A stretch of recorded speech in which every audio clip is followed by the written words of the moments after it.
नमस्कार दोस्तों, स्वागत है आप सबका बीपीएससी वाला पर। और मैं यहां पर आज आपके लिए एक बहुत इंपॉर्टेंट सेशन लेके आया हूं। इस सेशन में हम लोग यहां पर बात करने वाले हैं राज्य लोक सेवा आयोग के, यानी कि बीपीएससी के द्वारा या एमपीपीएससी के द्वारा या फिर आरपीएससी के द्वारा या किसी भी राज्य लोक सेवा आयोग की जो परीक्षा होती है उसमें सबसे प्रतिष्ठित पद या मैं बोलूं कि फर्स्ट रैंक वाली जो पोस्ट होती है, आज हम लोग यहां पर बात करने वाले हैं उसी पोस्ट के बारे में। जी हां, हम लोग बात करने वाले हैं आज सब डिविजनल मजिस्ट्रेट के बारे में। आपने सुना होगा कई बार, ये देखते हैं कि उप जिला अधिकारी जो है वो यहां पर आपसे इसको बोला जाता है और उसके रिलेटेड जो भी इंपॉर्टेंट इंफॉर्मेशन है वो सारी की सारी हम लोग आज यहां पर जानने वाले हैं। हम में से बहुत सारे अभ्यर्थियों का ये सपना होता है कि अगर मैं यहां पर बीपीएससी की तैयारी कर रहा हूं, अगर मैं यूपीपीएससी की तैयारी कर रहा हूं या फिर मैं किसी भी राज्य लोक सेवा आयोग की तैयारी कर रहा हूं, तो फर्स्ट रैंक जो है वो मेरी होनी चाहिए। और मैंने जो सपना देखा था एसडीएम बनने का, उसको तो मैं पूरा करूंगा। तो चलिए मेरे साथ में आज इस सफर को स्टार्ट करेंगे और हम ये यहां पर देखेंगे किस तरीके से आप राज्य लोक सेवा आयोग की परीक्षा को पार करके और अपना जो फर्स्ट रैंक का सपना है यानी कि एसडीएम बनने का सपना जो है वो तो पूरा करेंगे ही करेंगे, लेकिन उसके साथ साथ में आपको यहां पर क्या क्या फैसिलिटीज मिलेंगी या क्या क्या आपकी ड्यूटीज रहेंगी, कैसे आप एक एसडीएम से डीएम बन सकते हैं या सेक्रेटरी बन सकते हैं, वो सारी यात्रा जो है वो हम लोग यहां पर आज जानने वाले हैं। तो चलिए मेरे साथ इस सफर को हम लोग स्टार्ट करते हैं। आप जैसा यहां पर देख पा रहे होंगे, जर्नी एज ए एसडीएम, यानी कि जो एसडीएम है उसकी यात्रा जो है वो कहां तक पहुंचती है और कहां तक आप राज्य लोक सेवा आयोग में इस पद को शोभान्वित या फिर गौरवान्वित अपने आप को यहां पर पहुंचकर कर सकते हैं। तो चलिए अगर हम लोग यहां पर बात करें, सबसे इंपॉर्टेंट बात, सबसे महत्वपूर्ण बात कि अगर हम यहां पर एसडीएम के डेफिनेशन की बात करें या उसकी परिभाषा की बात करें तो सेक्शन 24 सीआरपीसी यानी कि क्रिमिनल प्रोसीजर जो कोड है उसके तहत the SDM is the executive magistrate who is in charge of sub division and it's placed by the state government. यानी कि जो सीआरपीसी की धारा 20 है उसके सब क्लॉज 4 के अकॉर्डिंग एसडीएम जो होता है वो एक डिवीजन का प्रभारी होता है और उसकी नियुक्ति जो है वो राज्य लोक सेवा आयोग या फिर राज्य सरकार के द्वारा की जाती है, क्योंकि राज्य लोक सेवा आयोग ही यहां पर इसकी अनुशंसा करता है। दूसरी बात, section 23 of CrPC, the SDM is the magistrate who is responsible to monitor whether the law and order are followed as he is subordinate to the district magistrate। यानी कि जो सेक्शन या धारा 23 है सीआरपीसी की, उसके अकॉर्डिंग एसडीएम जो है वह एक मजिस्ट्रेट है जो कानून और व्यवस्था का पालन हो रहा है या नहीं इसकी निगरानी करने के लिए जिम्मेदार होता है, क्योंकि वह जो डीएम होता है यानी कि जिला मजिस्ट्रेट जो होता है उसका अधीनस्थ होता है। हम लोग जानते हैं कि डीएम, या मैं ये बोल सकता हूं कि आपके जो जिलाधिकारी होते हैं वो या तो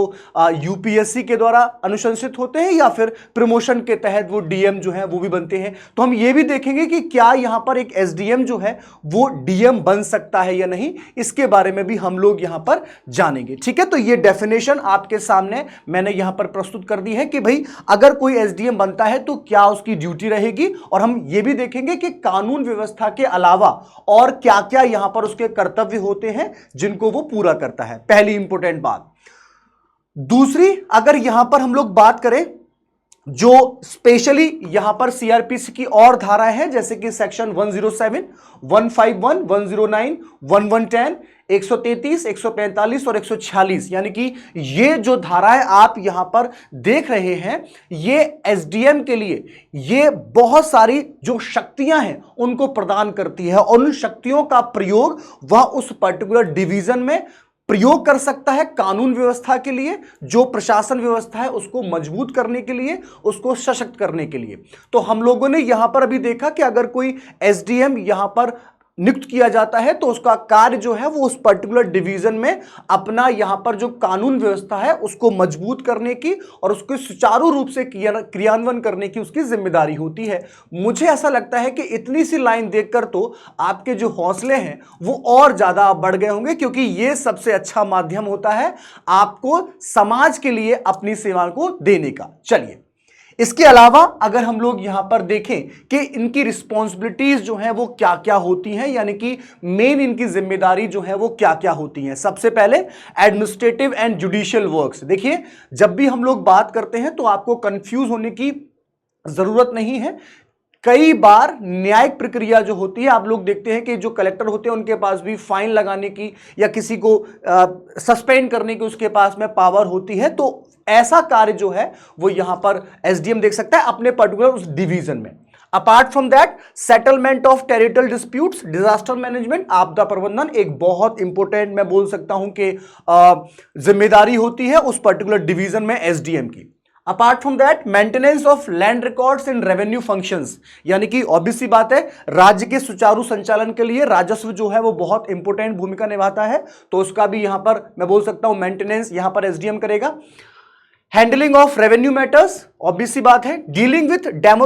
डिमार्केशन एंड एनरोचमेंट, यानी कि जो मूल्यांकन जो होता है, पुनर्सीमांकन जो होता है, उसकी भी यहां पर उसको भी डील करता है। Conservation of public land, land registration, to conduct election of members of Lok Sabha and legislative assembly in the state etcetera, getting marriage registration done, OBC SC ST birth and residence certificate. The work of SDM is to do various type of registrations and also to issue the renew many types of licenses. And apart from that, last but not least, SDM performs various judicial functions under the Code of Criminal Procedure Code 1973 and many other minor act. यानी कि अगर हम लोग यहां पर इसके कर्तव्यों की बात करें तो बहुत बड़ा एक बोल सकता हूं कि जिम्मेदारियां जो है वो यहां पर SDM के पास में होती हैं, चाहे वो प्रशासनिक कार्य हो, चाहे वो न्यायिक कार्य हो, क्षेत्रीय विवादों का निपटारा हो, आपदा प्रबंधन की बात की जाए, राजस्व मामले जो होते हैं उनके संचालन की बात की जाए, सीमांकन और अतिक्रमण जो होता है उसको भी आप देखते हैं कि बहुत से जो एसडीएम होते हैं वो वहां पर अगर कोई व्यक्ति के द्वारा या किसी संस्था के द्वारा अतिक्रमण किया गया है तो उसको हटाया जाता है। सार्वजनिक भूमि का संरक्षण, पंजीकरण यानी कि रजिस्ट्रेशन, राज्यों में लोकसभा और विधानसभा के सदस्यों का चुनाव करवाना आदि। जैसे डीएम तो भाई ऑब्वियस सी बात है कि उस पर्टिकुलर डिस्ट्रिक्ट के भाई सबसे प्रमुख अधिकारी हो गए, लेकिन डिवीजन में भी जो चुनाव होते हैं लोकसभा और विधानसभा के और बाकी जो चुनाव होते हैं उनका क्रियान्वयन भी यहां पर एसडीएम के द्वारा ही कराया जाता है। रजिस्ट्रेशन, मैरिज सर्टिफिकेट होता है, ओबीसी ST ST जो सर्टिफिकेट होते हैं वहां पर उसके जो हस्ताक्षर होते हैं। एसडीएम का कार्य विभिन्न प्रकार के पंजीकरण करना, कई तरह से लाइसेंस जारी करना और उनका नवीनीकरण करना है ना, ये भी बात आप लोग जानते हैं। देखिए यहां पर आपको कंफ्यूज होने की बिल्कुल जरूरत नहीं है। एसडीएम के बाद में आप देखते हैं कि प्रमोशन जब होता है तो आप एडीएम बनते हैं ना, जिसको अपर कलेक्टर के नाम से जानते हैं। उसके बारे में भी हम लोग यहां पर चर्चा करेंगे कि उन दोनों में क्या डिफरेंस होता है, इस बात को आप लोग ध्यान रखना। और एसडीएम जो आपकी सीआरपीसी 1973 और बाकी जो कानून होते हैं उनके तहत अपनी इन शक्तियों का क्रियान्वयन जो है वो करता है, इस बात को आप लोग यहां पर ध्यान रखेंगे, इस बात की आपको जिम्मेदारी यहां पर पता होना चाहिए। सो आई होप कि यहां तक कि आपको सारे पॉइंट जो हैं वो क्लियर होते जा रहे होंगे और अब आपने अपने राज्य में प्रशासनिक अधिकारी बनने का, या मैं ये कहूं कि एसडीएम बनने का सपना जो है वो आपने अब यहां पर देख लिया होगा, इस बात को आप लोग समझते होंगे। चलिए आगे देखते हैं दोस्तों कि किस तरीके से आप यहां पर नियुक्त हो सकते हैं। तो जो स्टेट पब्लिक सर्विस कमीशन होता है, यानी कि थ्रू स्टेट कमीशंस, राज्य लोक सेवा आयोग के माध्यम से, चाहे हम लोग यहां पर बिहार की बात कर लें, केरला की बात कर लें, उत्तर प्रदेश की बात कर लें, मध्य प्रदेश की बात कर लें, राजस्थान की बात कर लें, या बाकी के जितने भी 28 राज्य हैं उसमें से किसी भी राज्य की हम लोग बात कर लें, अगर आप एज अ एसडीएम नियुक्त हो रहे हैं तो यहां पर राज्य लोक सेवा आयोग की जो परीक्षा है उसको आपको क्रैक करना ही होगा। और हम लोग इस बात को बहुत अच्छे तरीके से जानते हैं कि राज्य लोक सेवा आयोग की परीक्षा जो होती है वो कुल 3 चरणों में पूरी होती है। सबसे पहले आपको प्रारंभ की परीक्षा पार करनी होती है, उसके बाद मुख्य परीक्षा और अंततः यानी कि एट द लास्ट आपको साक्षात्कार जो होता है यानी कि इंटरव्यू जो होता है वहां से भी आपको इसको पार करना होता है। इस बात को आप लोग यहां पर ध्यान रखेंगे, इस बात की आपको जानकारी होनी चाहिए। Clearing state PCS exam with top rank and direct appointment of SDM after training period.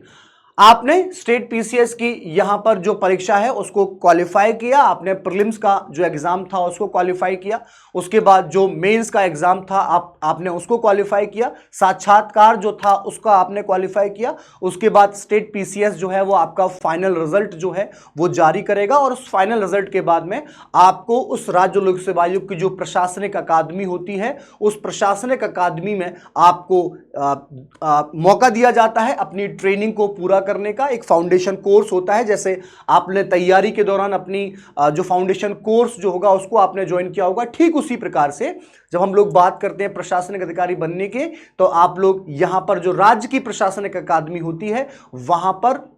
आप लोग जाते हैं और आपका जो पूरा ट्रेनिंग पीरियड होता है उसको वहां पर कंप्लीट किया जाता है। ठीक है, ये पॉइंट आपको यहां तक समझ में आ गए होंगे, ऐसी मुझे पूरी उम्मीद है, ऐसी मुझे पूरी आशा है। लेकिन सबसे महत्वपूर्ण बात यहां पर हम लोग देखते हैं कि हम आंध्र प्रदेश की बात करें, हम मध्य प्रदेश की बात करें, हम बिहार की बात करें, हम राजस्थान की बात करें, उत्तर प्रदेश की बात करें, हर एक राज्य में इस पद के कई सारे नाम आपको यहां पर देखने को मिलते हैं। जैसे कि अगर हम लोग यहां पर बात करें महाराष्ट्र में या गुजरात में, तो एसडीएम जो होता है उनको असिस्टेंट कलेक्टर के नाम से जाना जाता है। यह पॉइंट आपको यहां पर ध्यान रखना होगा, इस बात की आपको जानकारी जो है वो होनी चाहिए। इसके अलावा अगर आप लोग अगर आप कर्नाटका में हैं तो यहां पर आपको एसडीएम जो है वो असिस्टेंट कमिश्नर के नाम से जाना जाएगा। इस बात को आप लोग यहां पर ध्यान रखेंगे, यानी कि जो क्रियान्वयन होगा, आपकी जो ड्यूटी होगी, आपके जो कर्तव्य होंगे वो वही रहेंगे, लेकिन अलग अलग राज्यों में उसके अलग अलग नाम जो होते हैं उससे हम इस पद को जानते हैं। इसके अलावा अगर हम लोग बात करें यहां पर एसडीओ यानी कि सब डिविजनल ऑफिसर जो है, this is the term used for SDMs in many states such as West Bengal, Bihar, Jharkhand, Assam, Mizoram, Nagaland etcetera. ठीक है, तो ये भी आप लोग यहां पर देख सकते हैं कि ये राज्य जो होते हैं यहां पर इस नाम से भी इसको जाना जाता है। एसडीएम की अगर हम लोग बात कर लें तो ये जो टर्म है ये हरियाणा, इसके बाद में पंजाब, उत्तर प्रदेश, राजस्थान, मध्य प्रदेश, गुजरात, जम्मू कश्मीर और इसके साथ साथ में बिहार जो राज्य है वहां पर भी एसडीएम के नाम से भी इस पद को जाना जाता है। तो थोड़ा सा कहीं कहीं आप लोग देखते हैं कि कंफ्यूजन जो क्रिएट होता है वो हमको इस नाम से भी क्रिएट हो जाता है, तो आपको इस नाम से यहां पर नहीं घबराना है। अलग अलग राज्य लोक सेवा आयोग में अलग अलग राज्यों में नाम जो है वो हमको अलग अलग यहां पर देखने को मिल रहा है। इसी तरीके से in some states such as Andhra Pradesh, Orissa, Telangana, Tamil Nadu, Kerala, the SDM is referred to as sub collector, यानी कि ये जो राज्य आप यहां पर देख रहे हैं इसको उप जिलाधिकारी यानी कि सब कलेक्टर के नाम से जाना जाता है। और इसके अलावा अगर हम लोग बात करें यहां पर केरला और तमिलनाडु वाले जो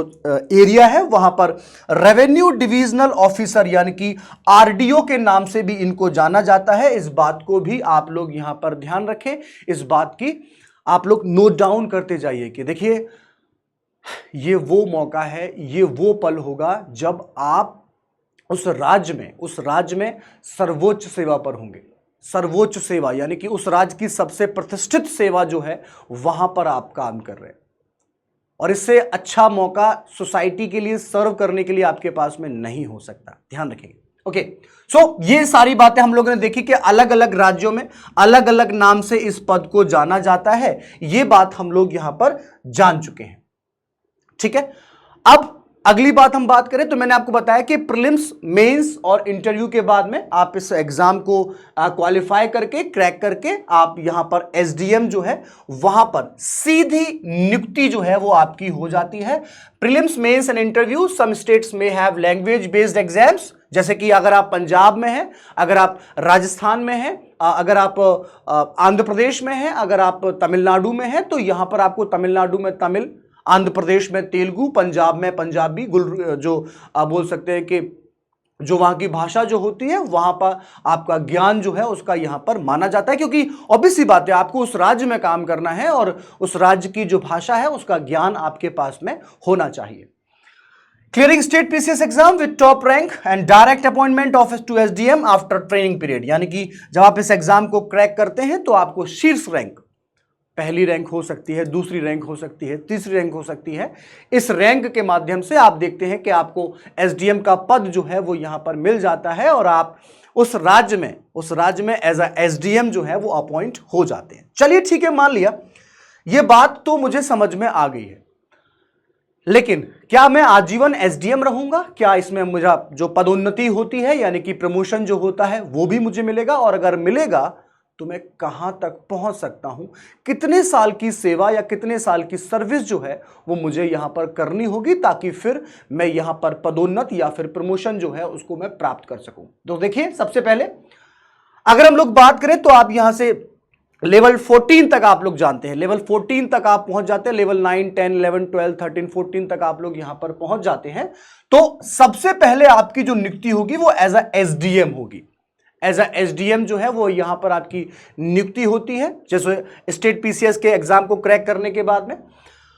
उसके बाद में आप डेप्यूटी सेक्रेटरी बनते हैं, यानी कि डीएस का जो पद होता है कुछ राज्यों में, वहां पर आप पहुंच जाते हैं। और उसके बाद आप बनते हैं यहां पर एडीएम, यानी कि ऐसा बोल सकते हैं कि असिस्टेंट डिस्ट्रिक्ट मजिस्ट्रेट जो होते हैं, अपर कलेक्टर जो होते हैं, वहां पर इनकी नियुक्ति की जाती है। और ध्यान रखिएगा कि एसडीएम से ज्यादा पावरफुल जो होते हैं वो एडीएम होते हैं। जब डीएम ड्यूटी पर नहीं है तो उस टाइम पर कार्यभार जो है वो एडीएम पर आता है। तो ये पद जो है इसकी डायरेक्ट नियुक्ति नहीं होती है, ये आपको अपॉइंट किया जाता है। ठीक है, जब आपका प्रमोशन किया जाता है उसके तहत आप इस पद पर पहुंचते हैं। उसके बाद जॉइंट सेक्रेटरी, एडिशनल सेक्रेटरी, उसके बाद में स्पेशल सेक्रेटरी, और उसके बाद हम लोग देखते हैं तो लेवल 15 पर आप लोग